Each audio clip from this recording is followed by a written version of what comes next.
Hi, this is Shanker, and today I'm going to talk about houses in astrology. We keep on talking. I've been talking about a lot of research. So let me tell you in brief, what are the 12 houses? 1 to 12 houses. What do they mean? And that is very important. When I talk about first house, it also will be Aries. It will also be reflecting the qualities of Aries. But I'm going to talk about first, second, third, fourth, fifth, seventh, eighth, ninth, 10th, 11th, 12th houses. All about the 12 houses, what they mean. But if you understand houses, you'll understand a lot in your horoscope. So in this video, I'll try to cover very quickly about houses, what are the planets that are powerful in their houses, and how to look at, look at each house. What does it mean? Now, when we talk about the first house, it is the king's throne. It is the throne. It is you, the power. It is the king. Governs your soul. It governs your worldly affairs.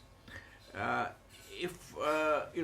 the house opposite to it, the seventh house, is the planets there are the ministers of the king. If the seventh house is empty, the first house is not so powerful. The king does not have, the ministers or people to advise, and the king cannot do everything itself. The first house, if it has one planet and has seven house, one or two other planets in the seventh house, it is very good.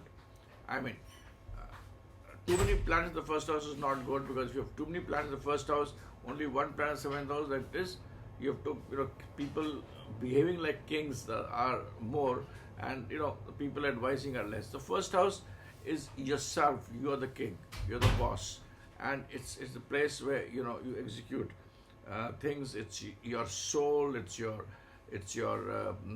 ego. It's your strength to do things. And the houses which matter, house which matters most is the planet, the seventh house, because they're the ministers to the first house. So first house is the house of fate. When we talk about second house, it is house which is governed by, first house has got the energy of sun, and it's also got the energy of Mars. This the second house, I'm talking about the positive energy of Sun and Mars. Second house has got the energy of Jupiter and has the energy of Venus in it. So therefore, the second house is the temple. It's the place where Brahma dwells. It is the place where creation happens. It is the most important house of a horoscope. It is the temple of your, if in your worldly affairs and everything, it is the temple. It is the house where a lot of your good deeds get fructified from that house. It's the house of your wealth. It's the house of your comforts. It's the house of your money. It is about your in-laws, and it is a house which actually governs your fate. It's a fate governing house. So that is what second house is all about. And even a planet like Rahu does not behave very negatively in this house. It can give you a lot of positive results. Just remember this. Even Venus here, as I've told you, Jupiter and Venus are the characters of these houses, and even Venus gives a lot of wealth and money in this house. So second house is all about comfort, luxury, your life, your soul. It's your temple. It's your good deeds. A very, very important house. The third house, basically, it's got the energy of Mars and Mercury in it. It is the house of exit. It is also the house of exit of your wealth. Remember that. It's the house from where your wealth can exit, the planets and other things are there. It is the exit of the house of your planets. It also refers to your brothers. It's how well your brothers would do, how well they are placed in general. It is also the house of how cunning and how intelligent you are. It is basically tells the cunningness of a particular person from this house. You can tell how cunning the person is. Not intelligent, but cunningly intelligent. Its color is blood, red blood. So that is important. And it also tells what are the evil which a person can resort to, by seeing this house, the third house, and the planets which are there, the third house which is there. The energy in this house is that of Mars. Fourth house is governed by Moon. Moon is mother. It's your mother's womb. It's a place where you feel comfortable. It's a place where you're refreshed. It's a place which is like a garden. You have water and beautiful flowers and green grass all around. It's the house of your travel. It's the house of your luxuries. It's the house of your mother. It's the house of conveyance. In olden times, it used to be a horse. It refers to the northeast direction. It also refers to the birds, milk, water, the good things of life. And here is in this house, planets like Rahu and Ketu, which are dreaded very positively. They don't give negative results. The Rahu in the second house also doesn't give very negative results, but Rahu in the fourth house will actually give positive results. So remember that. Fourth house is the mother, and nobody creates problems. The mother. That mother is the divine energy. It is the energy which makes the world move. So that is what fourth house is all about. Fifth house, the planet which energy which is in the fifth house is that of sun, and it refers to your knowledge. It refers to the knowledge from the person you got the knowledge. It's actually a guru's knowledge which is important. It also relates to your fame. It also relates to your hard work which you do to get knowledge in your life. It is all about your children. Fifth house is very important for children, your grandchildren, and your future progeny. That can be seen from the fifth house. It is also how generally your offsprings will generally do here.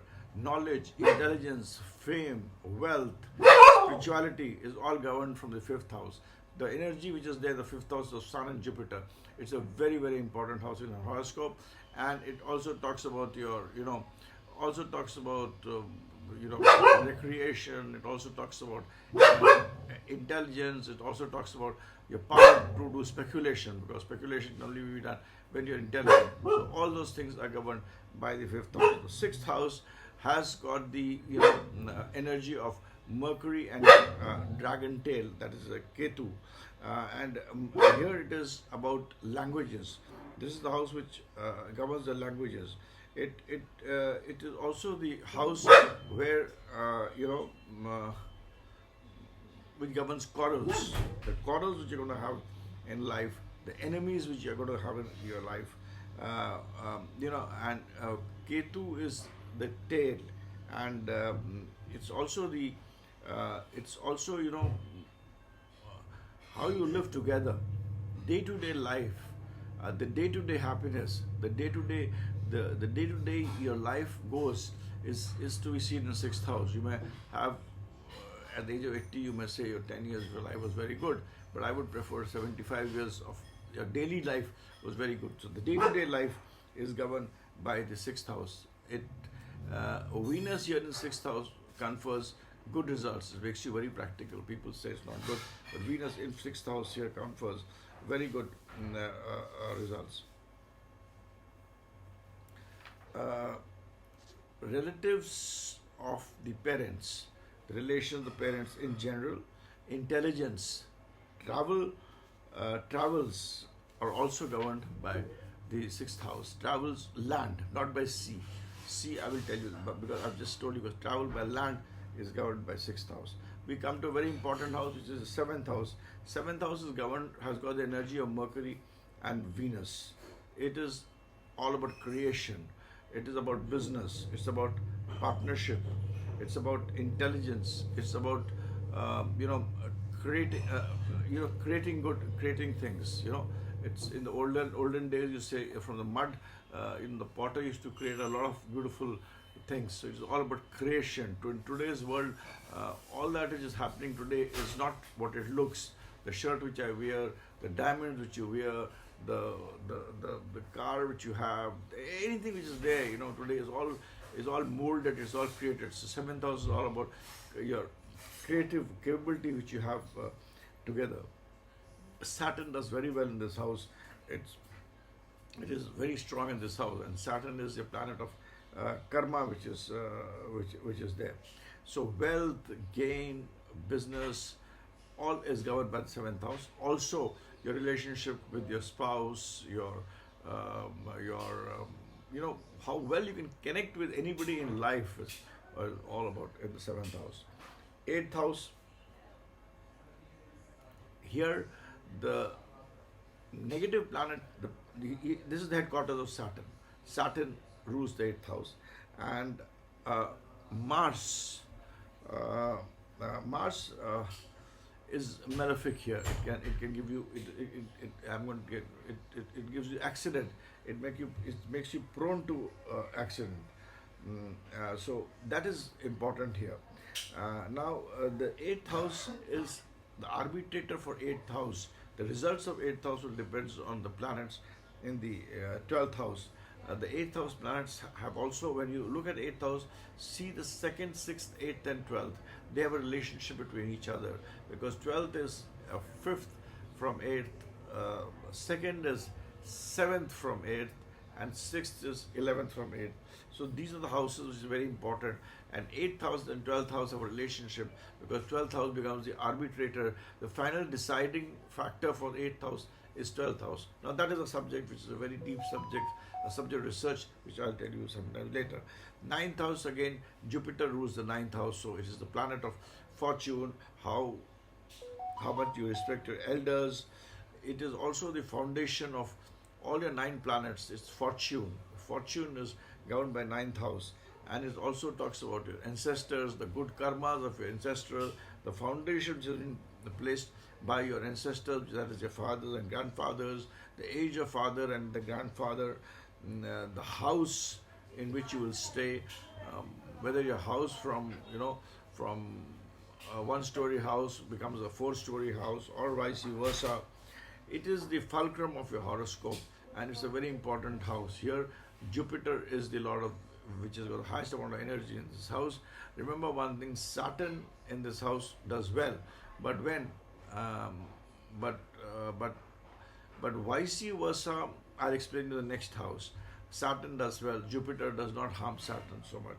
So in this house you have to see which are the planets which are not favorably disposed to Jupiter will not do well. Like Rahu doesn't do well here. Ketu does very well because Jupiter and Ketu are very good.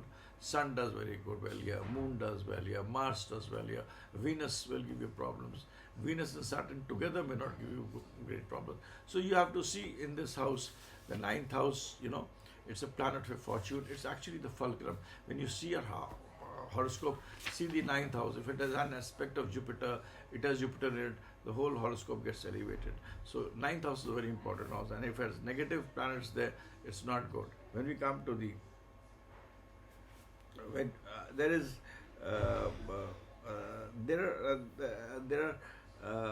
there is important thing which I want to tell you is that each planet has got a particular till a particular time it can give its negative or positive results. Like Sun till the age of 22, Moon 24, Mars 28, Mercury 34, Saturn 36, Rahu 42, Ketu 45, and Venus would be around about 25, 26 years old. So it is in these periods the planets are, if they are malefic or benefic, they would give extremely malefic or benefic results. I mean, if the malefic a planet doesn't mean malefic all the time. Mars, if it is malefic, till the malefic instinct, the killer instinct, the negative of what it can do will be more till the 28th year. After 28th year, it mellows down. Similarly, Mercury, if it is negative, the negative instinct of it will be till 34 years. Saturn, if it is negative, the negative instinct will be till 36th year. See that when you're analyzing the 9th house. The 10th house, here is the house of your karma. The one and one ruler of this house is Saturn. If Saturn is in 10th house, that person will prosper in his job. Be sure. I mean, don't say anything much. He will prosper, whatever he is. If he's a beggar, he will become the head of all the beggars. And if he is a businessman, he will become a very rich businessman in times to come. If he's in job, he will also rise there. So Saturn in 10th house is good. Saturn is the lord of karma. Any planet in this house, how will it behave, what result will it give, will depend on Saturn. Here it also, I feel 9th house refers to gurus, your the people who teach you, your grandparents, etc. 10th house, my view is it governs the father.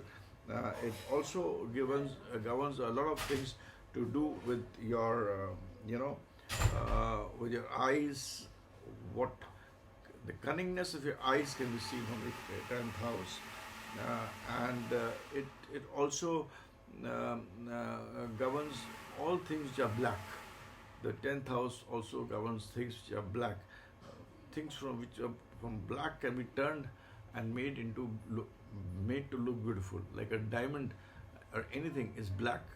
Even even oil is a black. It's black gold, and even so, those kinds of things have to be seen from 10th house when you see 10th house. Grief has to be seen from 10th house. Smoke is seen from 10th house. Iron is seen from 10th house. Cows and buffaloes are seen from the 10th house. And it also governs the distant relationships or relations which are there. What would be their condition is governed by the 10th house. 11th house is Saturn is the Lord, but the planet which actually is the energy, main energy in this house has Jupiter. It has also got the energy of Rahu in it. So it's like, you have to see both the things, Saturn, Jupiter, and Rahu. Everything governs the 11th house. Saturn and Jupiter have a relationship. Jupiter does not create negativity for Saturn, but whenever Jupiter comes under the evil of effects of Saturn, Saturn harms Jupiter. So when you have, say, a planet, let's say Jupiter is there in the 10th house, it doesn't do well for your family. So, you have to see it that way. It's a relationship between Saturn and Jupiter, which I will discuss it sometime when I discuss about planets. When two planets are together, it's not necessarily both planets are inimical to each other. One may be inimical, one may not be inimical, but these two planets, since they are very important planets, Saturn and Jupiter, I want to tell you that whenever Jupiter is the dispositor of Saturn, or Saturn is in the house of Jupiter, it does not create any harm. However, when Jupiter is there in Saturn's house, Saturn creates a lot of problems for all the aspects of Jupiter in life.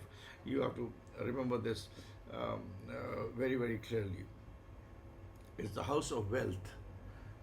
Just like third house tells about the exit, outlet, it tells about the inlet, where the wealth comes, here. Most of the planets do well, but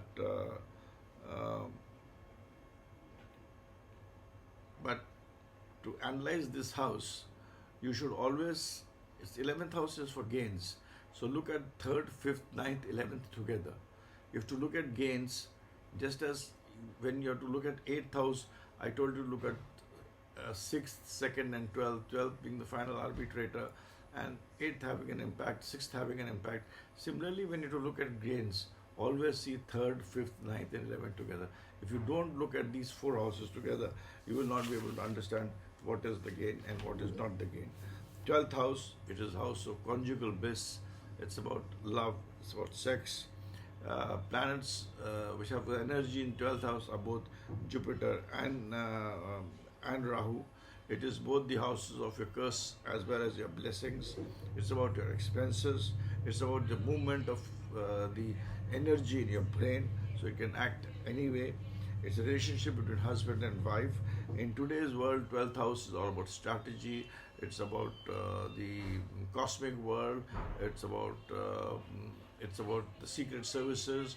It's about what you do behind the back. It's all about the social media. Also is governed by the 12th house to a great extent. Computer, communication, contacts. 12th house plays a very important role. 12th house also has a relationship with second house. Whenever you see 12th house, look at the planets in the second house. So don't underestimate 12th house as a negative house. 12th house is house of expense, but a person can only spend only if he has money. I mean, if he doesn't have money, he can't spend. So he only spends when he earns money. So don't condemn 12th house. I can make a whole video on 12th house, and it's a house which has been in today's world, Desh Kal Patra. 12th house is a very important house, and diplomacy, strategy, back-end communication, secret activities, which are all very important today, all are governed by the 12th house. So 6th, 8th and 12th house are not bad houses today. They govern a lot of things and make you, rise very high. So this is one video which I've tried to make about all the 12 houses, trying to explain you briefly what the 12 houses mean. But remember one thing, there are two sets of planets which are there. One is Sun, Moon, Mars and Jupiter. They are friendly to each other. Then there is Saturn, Mercury, Venus, Rahu, which is another set of planets which are inimical to these first set of planets. Ketu is aligned towards Jupiter. Planets that are malefic like Saturn, Venus and Rahu also have, they get individuality in which they function. Similarly, Moon and Mercury also have a very different way of functioning, and they can give you very different results at different times. My view of two important planets which I keep on saying, one is Mars and Saturn together are not good. It's like a dynamite which gives you very good results. Mars and Mercury also, I feel, very good, makes you very prosperous, makes you to go up in life. So these are very important planets. Moon and Mercury, you have to understand it in a very different way. It could be a planet which is very good for mass communication, but Moon and Mercury are not favorably disposed to each other. General view is that Moon has got no animosity to Mercury, but my research and my analysis is that whenever Moon and Mercury are together, Moon defeats Mercury. Moon harms Mercury. Moon is got a greater power of harming Mercury, and Moon does harm Mercury. That's my assessment, and it's a very ongoing debate which keeps on happening. But if you look at, I've looked at thousands of horoscopes. Whenever Moon and Mercury is together, Moon harms Mercury. Similarly, when Moon and Venus is together, Venus will not harm Moon, but Moon will harm Venus. So, that way, Moon is a planet which you have to understand very well. It's Devi, it is Shakti, it's got its own way of functioning.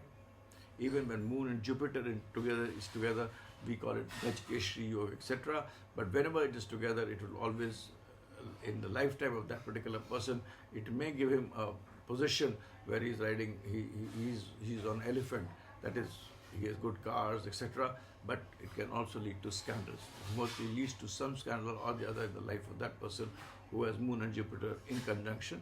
And when I talk about conjunction, it's about 5 degrees conjunction. So, these three planets, Moon Mercury, Moon Venus, and Moon Jupiter, be careful about them. Saturn, Mars, people condemn it, but I say that it makes you a person who will think a lot. You actually have the capacity to think, plan, think big. And if your Mars is good and execution is good, sky is the limit when Saturn and Mars are together. Mars and Mercury may be inimical, but they are again very good in terms of your rising. Now again, there is a concept of live and non-live things. Whenever planets are together, all planets do not give negative results, but they give results. Some will give results good for live things, some will give results good for non-live things. So a planet together may, two enemies may be together.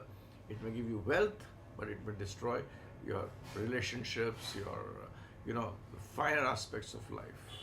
It may destroy that, may not give you happiness, but it may give you money.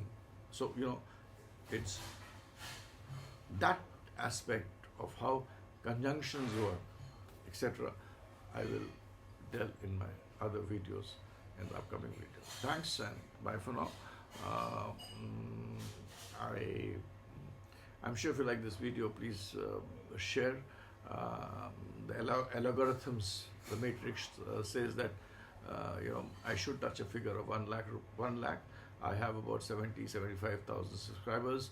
I'm sure there are more people looking at this.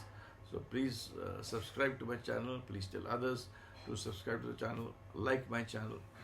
The proceeds of everything which comes from this channel goes to my charitable trust at Vrindavan, where I do a lot of good things. So it helps me and helps me to do good things through you.